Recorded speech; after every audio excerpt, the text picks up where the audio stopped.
For some people, the joy of life seems limitless. A happy song for a high school senior, her two younger sisters, and her parents, Fred and Fran Hill of San Juan Capistrano, California. They play tennis, ride horses, and bask in the glory of Fred Hill's past athletic triumphs as a pass-catching star of the Philadelphia Eagles.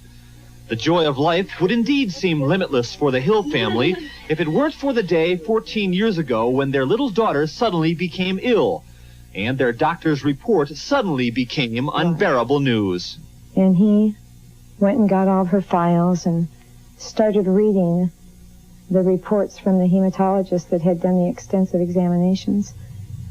And tears just came into his eyes, and he just started bawling, just crying.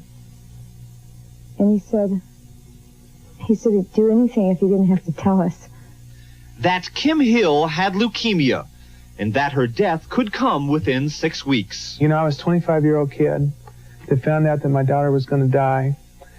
They put her in isolation at the hospital.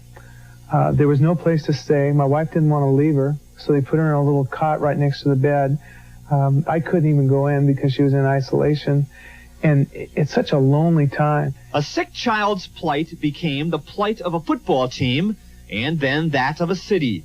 Telephone pledge lines and corporate fund drives raised millions of dollars for the Philadelphia Children's Hospital and for the establishment of a home away from home for the parents of seriously ill children. The home was called the Ronald McDonald House, and by 1984, there were 62 of them scattered across the country. In fact, just recently, the newest house was opened in Fresno, California. On hand as special guests, Fred and Fran Hill and their 17-year-old daughter, Kim, the girl who 14 years ago wasn't supposed to make it.